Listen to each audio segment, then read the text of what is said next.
விடியற்காலை சூரியன் மெல்ல எட்டிப் பார்க்கும் அந்த அழகான கிராமம். அங்கிருக்கின்ற ஒவ்வொரு வீடும் ஒரு கதை சொல்லும். அந்த ஊர்ல தான் வேலாயுதம் அப்படிங்கின்ற மண்பான கலைஞர் வாழ்ந்துட்டு வந்தாரு. அவரோட கைவண்ணத்துல உருவாகிற பானைகள் அவ்வளவு நேர்த்தியே இருக்கும். ஆனா அவர்கிட்ட ஒரு குணம், எதையுமே மத்தவங்க கூட பகிர்ந்துக்க மாட்டாரு. முன்னம்மா, இந்த வருஷம் அறுவடை முடிஞ்சு ஊர்ல இருக்கிற எல்லாரும் ஒன்னா சேர்ந்து சமைக்க போறாங்கன்னு கேள்விப்பட்டேன். நாம மட்டும் தனியா நம்ம வீட்டிலே சமைச்சுக்கலாம். எதுக்கு வர்றவன் போறான்னுக்கெல்லாம் பதில் சொல்லிட்டு என்னங்க இப்படி சொல்றீங்க? ஊரோட சேர்ந்து வாழ்ந்தாதானே நமக்கு நல்லது. எல்லாரும் ஒன்னா உட்கார்ந்து சாப்பிடும் போது கிடைக்கிற சந்தோஷமே தனி. அதெல்லாம் வேண்டாம், எனக்கு தெரியும் என்ன பண்ணணும்னு. இன்னைக்கு ஆத்துல நல்ல ஜிலேபி மீன் கிடைச்சிருக்கு.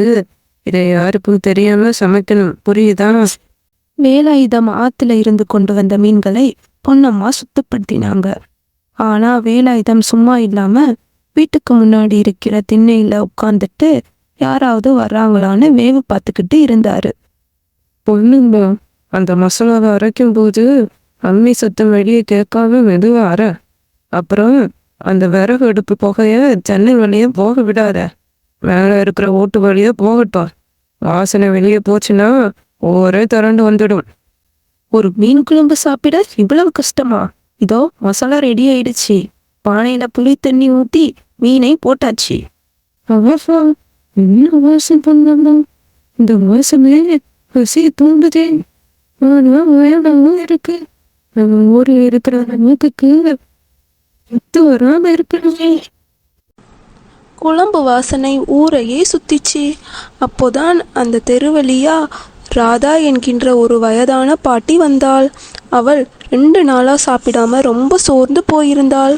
மூக்கில் நுழைஞ்ச மீன் குழம்பு வாசம் அவளை வேலாயுதம் வீட்டு வாசலுக்கே கொண்டு வந்து நிறுத்துச்சு. ஐயா, தர்ம பிரபுவே, யாராவது இருக்கீங்களா? பசியால மயக்கமா வருதுயா.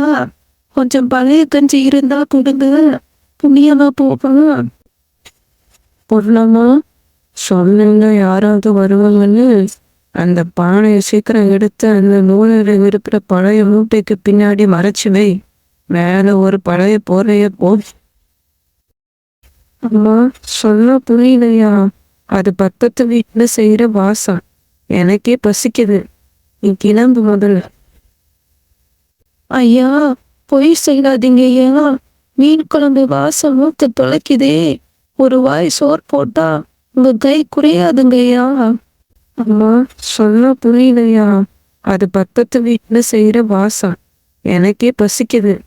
நீ கிளம்பு முதல்ல. ராதா கண்ணீர் மல்க அங்கிருந்து நகர்ந்தாள்.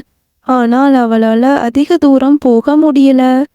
பசியால மயங்கி வேலாயுதம் வீட்டு மரத்தடியிலேயே ஒரு ஓரமா விழுந்துட்டாள். உள்ளே வேலாயுதம் சந்தோஷமாக சாப்பிட தயாரானார். அப்போது ஒரு வழியா விழிப்பிட்டேன். அண்ணா, எடு அந்த பூனையை. இன்னைக்கு ஒரு பிடி பிடிக்க வேண்டியதான். ஐயோ பூனை, அந்த பூனையை விரட்டுங்க. போச்சுங்க, எல்லாம் போச்சு. அந்த பூனை போர்வை மேல குதிச்சதுல பானை சரிஞ்சு தரையில விழுந்து உடைஞ்சிருச்சு.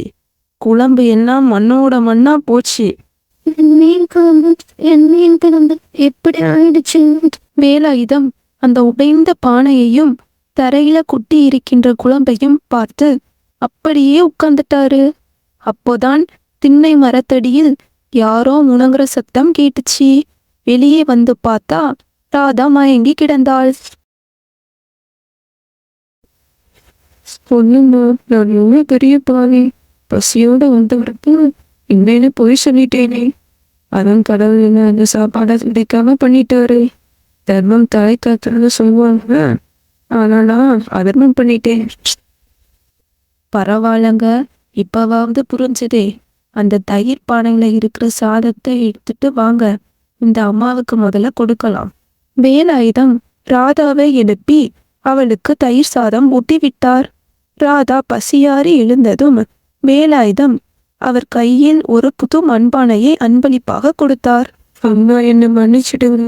இனிமே இந்த வேலாயுதம் வீட்டுல அடுப்பு எரிஞ்சா அது மற்றவங்க பசிய போக்கும். ஒருவன் போதும் என்று சொல்வது சாப்பாட்டை மட்டும்தான். அந்த சாப்பாட்டை தர்மம் செய்யும் போது கிடைக்கிற திருப்தி உலகத்துல வேறு எதுலையும் கிடைக்காது. பேராசைப்பட்டா இருக்கிறதும் போயிடும். பகிர்வுதான் உண்மையான மகிழ்ச்சி.